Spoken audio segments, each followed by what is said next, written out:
And also with the name of your academy, um, I think there's a resonance where I personally as well, you refer, it's the Academy of Natural Philosophy, right? And as you know, natural philosophy was the term used for science before it was called science, right? And I've heard you speak about the Yes. logic of that, and it's something I was saying to people actually as well. And you're the only other person I've ever heard make this argument that we should really be returning to natural philosophy, because if you take something like we were talking earlier about how, before my first DMT experience, I had zero interest in alien abduction phenomena. I still don't dedicate time to it really, but say like that and near-death experiences, I had that experience. Now I understand that the human brain has the capacity to have these experiences. They're profound. They're in there. They're, whatever they are, if they're just archetypal patterns or whatever. But I now understand that people are talking about real phenomena that need to be explained. If you're interested in psychology or what's going on in the world, these are valid things to be studied. But science doesn't have a place for them. Science says, you had a weird fantasy, we have no methods to study this, go away, we're going to treat all these people like kooks. And this applies to psychedelics as well, right? It's why the psychedelics have really had to fight to have a place. So does that fit with your perspective as to why natural philosophy is a more kind of intellectually honest way of embracing all these different things that are of interest? Yes, exactly. Science is, traditionally science, as it's currently practiced, after it sort of separated itself from natural philosophy, it became preoccupied with measurement and quantitation. There are some answers that don't depend on that. So natural philosophy is saying, well, there are other ways of knowing that are not reductionist, that are not quantitative. That doesn't mean they're not valid. So it's a more open approach to understanding, and so I like that perspective. Science reflexively, especially these days, science reflexively, if there's a phenomenon that can't be explained, then it's swept under the rug, it's ridiculed, it's dismissed, and it's like, right. It's sort of like the climate change, if it's all these things, then we don't have to think about it. We don't have to try to explain it because we've ridiculed it out of existence. But, one of my favorite quotes is from Schopenhauer, and he said, all truth goes through 3 stages. First, it is ridiculed.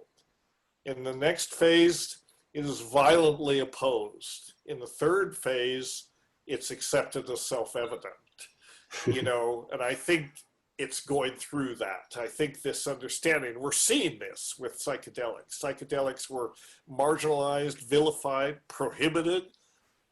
They were forbidden knowledge. And that's why people were put in jail, not because these were dangerous substances.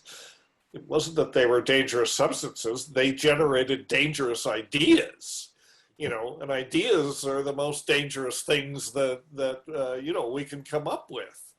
Well, now they're coming into their own, I think the ideas from psychedelics are gaining acceptance because so many people have had these experiences now, and people are beginning to say, well, yeah, there is something here that we need to stop trying to, sweep under the rug, pretend doesn't exist. And the same thing goes with all kinds of unexplained phenomena, like UFOs and, crop circles and all this stuff. It's very easy to dismiss something. It means, well, okay, we don't have to waste our time looking for answers. We can just pretend it's not so, but that it doesn't, that it's not real or that it's somebody's crackpot idea. That's an anti-scientific attitude. In my opinion, science, pure science, should be understood to be the search for truth. We're trying to expand the sphere of our understanding.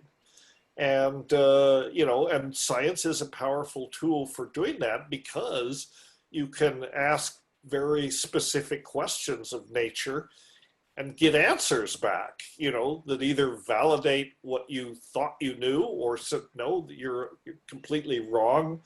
You know, you have to come up with a new model or somewhere in between. The usual thing is somewhere in between where, yeah, you know, your hypothetical model that you've constructed explains, you know, X, Y, and Z, you know, but then there are other phenomena that it doesn't explain. So you've got to revise the model. The problem is that that is science that's practiced in kind of in a perfect world. You know, and it's practiced the way it should be practiced. But science these days is business, you know, and Right. it happens within academic institutions. It's all about grants. There's huge amount of money involved. You've got to, you know, play the academic game. You can't be like Charles Darwin or someone like that. You know, the era of the gentleman scientist is, I suppose there are a few of them, but generally science is a very institutional and money and, you know, prestige driven practice. And I guess it's inevitable. I mean, discoveries do come out of science that have, out of research that have benefits. But you have to understand, I mean, what I urge people to understand, and basically, I guess that's what the message of the Academy is, you know, science can have great applications when it comes to technology, inventions, curing diseases and all that. But the pure search for understanding is just as valuable. You know, it's valuable and it's valid, you know, because why are we here? We're trying to make sense of our place in nature. We're trying to make sense of nature and our place in nature. You know, we're not separate from it. We're part of it. And this is another thing that psychedelics will forcibly remind us of, you know, you monkeys are part of nature. You don't own it, you don't dominate it, you're not separate from it, and you're within it. And you're, you know, as a species, we are subject to the consequences of being part of nature. You know, as COVID is teaching us, as all the climate change stuff is teaching us, this is, you know, we're not, you know, we're not immune to what happens when you become estranged from nature and these things sort of begin to happen.